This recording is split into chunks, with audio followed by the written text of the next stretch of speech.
उल्टी उल्टी काम। कहाँ हैं वो सताई हुई माएँ जो 1 साल से लेकर 12 साल और 10 साल तक के बच्चों की माएँ हैं और चाहती हैं कि बच्चे एटलीस्ट कुछ देर के लिए उनको ब्रीदिंग स्पेस दे दें, ताकि उस ब्रीदिंग स्पेस के अंदर वो अपने लिए कोई ऑनलाइन अर्निंग कर सकें, या यूट्यूब चैनल बनाना चाहती हैं तो यूट्यूब चैनल बना लें।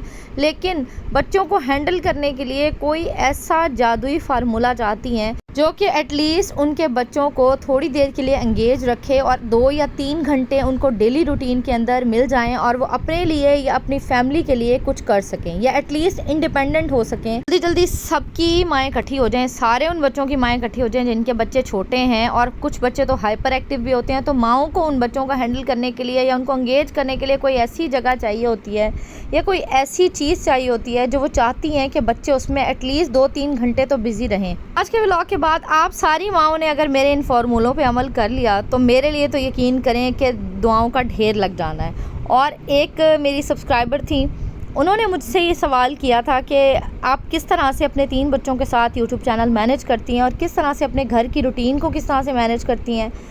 ऑनलाइन अर्निंग के लिए ज़रूरी है कि आपके पास एटलीस्ट अपने लिए टाइम हो। तो आज के व्लॉग के अंदर ये सारी टिप्स आपके साथ शेयर करूंगी और डिटेल के साथ बताऊंगी किस तरह के बच्चों को आप किस तरह की एक्टिविटीज़ में बिज़ी कर सकते हैं, और फिर इस तरह से बच्चे मसरूफ़ हो जाएंगे तो आपको टाइम मिल जाएगा। तो स्टार्ट करते हैं आज के व्लॉग को। औज़ुबिल्लाहिस्समीउल-अलीम, अस्सलाम वालेकुम, welcome back to my channel, my YouTube family. कैसे हैं आप सब लोग? उम्मीद करती हूँ कि आप सब खैरियत से होंगे और ईमान की बेहतरीन हालत में होंगे। सबसे पहले जो मेरे चैनल पर न्यू है और वीडियो को पहली दफ़ा वॉच करें तो उनसे रिक्वेस्ट है कि चैनल को सब्सक्राइब कर लें और मेरी यूट्यूब फैमिली का हिस्सा बन जाएँ।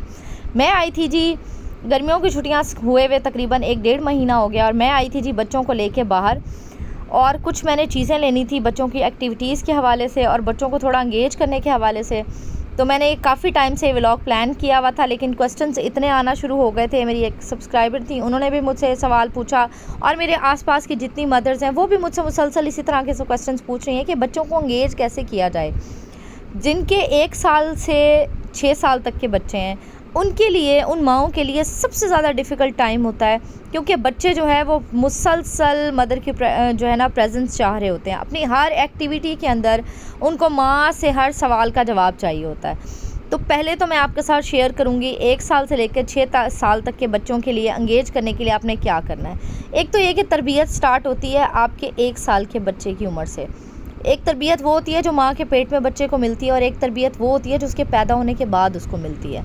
तो अगर आप चाहती हैं कि अगर आप रिलैक्स रहना चाहती हैं और आप चाहती हैं कि आपका बच्चा एटलीस्ट आपको सांस लेने का वक्त दे, मुसलसल कुछ बच्चे गोदों में चढ़े रहते हैं, या कुछ बच्चे खाना भी माँ के हाथ से खाएंगे, उसके बावजूद दूध भी दे दिया, खाना भी दे दिया, नहला धुला भी दिया, उसके बावजूद बच्चे चाहते हैं कि माँ हमारे साथ मुसलसल चिपकी रहे।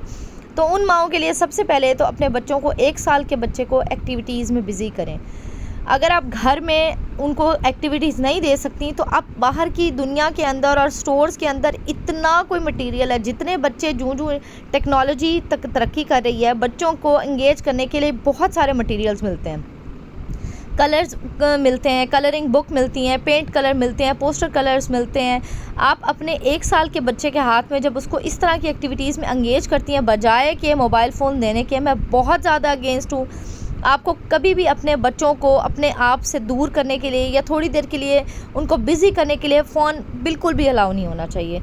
हर माँ को चाहिए कि वह अपने बच्चे को मोबाइल से दूर रखे। थोड़ा सा खर्चा कर लें, महीने 2 महीने की आप अपनी थोड़ी सी बचत कर लें, और उस बचत को इकट्ठा करके जब आप अपने बच्चे की एक्टिविटीज़ पर सर्व करती हैं, स्पेशली 2 तरह की एक्टिविटीज़, एक तो लर्निंग एक्टिविटी होती है और दूसरा टॉयज़ एक्टिविटीज़ होती हैं।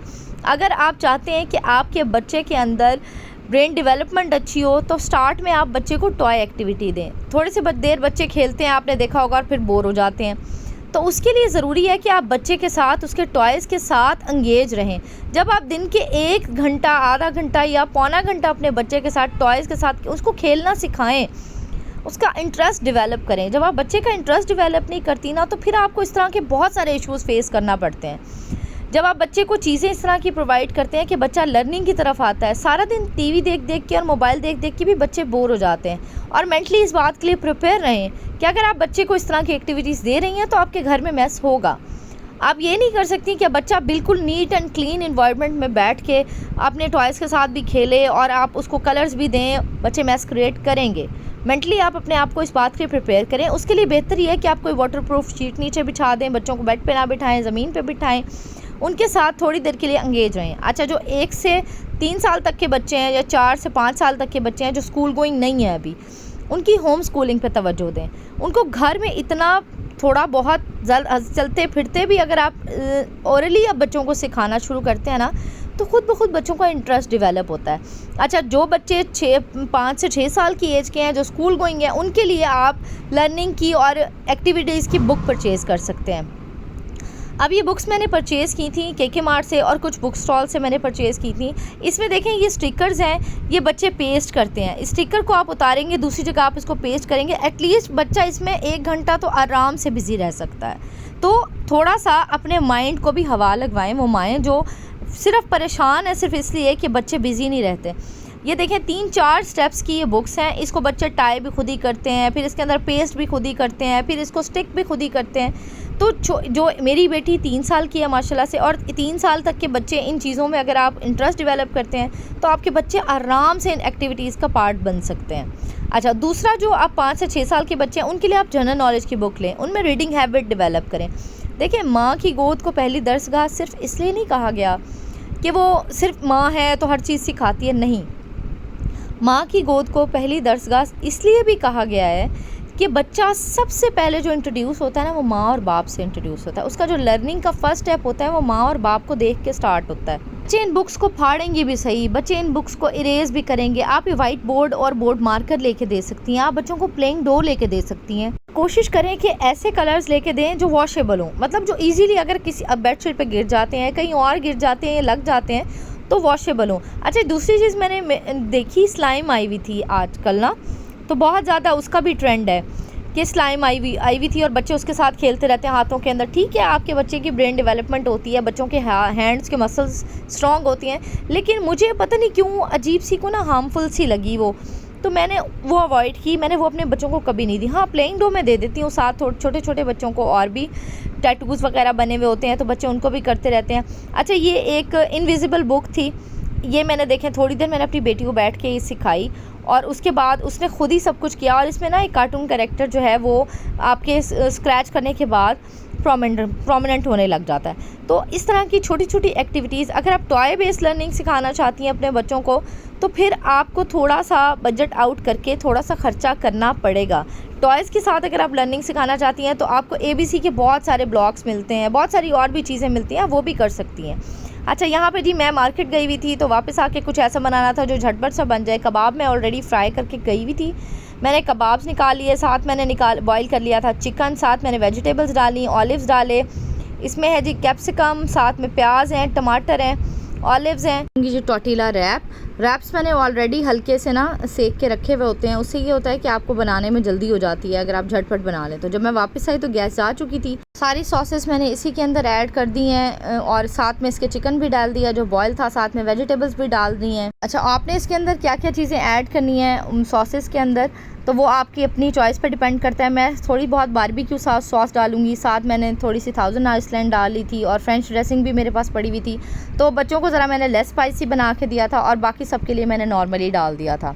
अच्छा, ये अब मैं इसको रैप करती जाती हूँ और साथ साथ जो है वो आज के टॉपिक पे बात भी करते जाते हैं। अच्छा, सिर्फ ये नहीं होता कि आप बच्चों को इस तरह की एक्टिविटीज़ दें तो ये हो कि जी आप बाकी आज़ाद हो जाएं। आपको थोड़ा बहुत बच्चों से पूछना भी पड़ता है। ऐसा नहीं कि आपने उन्हें चीज़ें लेके दे दी हैं और आप बिल्कुल आज़ाद हो गई हैं कि आप बिल्कुल रिलैक्स करेंगी। आपको अगर बच्चों को इंटरेस्ट डेवलप करना है तो आप उनसे क्रॉस क्वेश्चनिंग करेंगी तो बच्चों को पता चलेगा कि हमने अगर कुछ सीखा है तो हमारी माँ हमसे पूछती भी है। इन्वॉल्वमेंट माँ ही शो करती है या इंटरेस्ट माँ ही शो करती है। या अगर आपने अपने बच्चों के साथ इस तरह का बॉन्ड डेवलप नहीं किया कि वो आपसे शेयर करें या आपसे क्रॉस क्वेश्चनिंग के आंसर्स करें, तो मैं आपको यही कहूँगी कि अपने बच्चों के साथ छोटी उम्र से इस तरह का बॉन्ड डेवलप करें कि आपके बच्चे आपके साथ हर चीज़ को शेयर करें। अगर आप टॉय बेस्ड लर्निंग सिखाना चाहती हैं, आप चाहती हैं कि बच्चे टॉयज़ के साथ सीखें, तो फिर आपको टॉयज़ के लिए भी ऑप्शंस होती है। क्योंकि मेरे बच्चे टॉय की एज से बाहर निकल आए हैं। पहला जो बच्चा है माशाल्लाह वो 10 इयर्स का है। इस एज के बच्चों की एक्टिविटीज़ और लर्निंग कुछ और तरह की होती हैं और जो 6 ईयर का बच्चा उसकी और तरह की है। जो छोटी है 3 इयर्स की, उसकी लर्निंग जो है वो बिल्कुल स्टार्ट है और बिगनिंग के अंदर जो लर्निंग होती है वो और तरह की होती है। तो 3 डिफरेंट एज के बच्चों की इंगेजमेंट में भी फ़र्क होता है। बहुत सारी माएँ ऐसी होती हैं जिनके 1-1, 2-2 साल के गैप के साथ बच्चे होते हैं, तो उनको इतनी मुश्किल नहीं होती। जब आपके 3 डिफरेंट एज के बच्चे होते हैं तो आपको उन पे ज़्यादा तवज्जो देनी पड़ती है। सबसे पहले अगर आपने कुछ भी स्टार्ट करना है, अगर यूट्यूब स्टार्ट करना चाहती हैं, तो अपने बच्चों को इस तरह से उनको बड़ा करें कि वो एक्टिविटीज़ के अंदर बिज़ी रहें, तभी आपको अपने लिए भी टाइम मिल सकता है, आपको अपने घर के लिए टाइम मिल सकता है। या अपने कामों को इतना लेंथी ना करें, जो मैं हमेशा से डे 1 से मैं अपने हर व्लॉग के अंदर आप लोगों से यही कहती हूँ। अच्छी कुकिंग करें लेकिन उसको लेंथी ना करें, अच्छा काम करें लेकिन उसको लिंगर ऑन ना करें, चीज़ों को जितना जल्दी वाइंड अप कर सकती हैं उतना करें। ये कहीं नहीं, किसी किताब में नहीं लिखा या किसी लर्निंग के टाइम में नहीं लिखा कि आप जितना टाइम लगाएंगे चीज़ उतनी अच्छी बनेगी। हमेशा शॉर्ट टाइम बनाएं और चीज़ें अच्छी बनाएं। ये था जी मेरा आज का व्लॉग। उम्मीद करती हूँ आपको पसंद आया होगा। पसंद आए तो प्लीज़ चैनल को सब्सक्राइब कीजिएगा। कोई सजेशन हो तो आप मुझे कमेंट बॉक्स में दे सकते हैं, या कुछ और किसी टॉपिक पे आप वीडियो चाहते हैं कि मैं आपके साथ शेयर करूँ तो प्लीज़ मुझे ज़रूर बताइएगा। अल्लाह हाफ़िज़ जी, बाय बाय।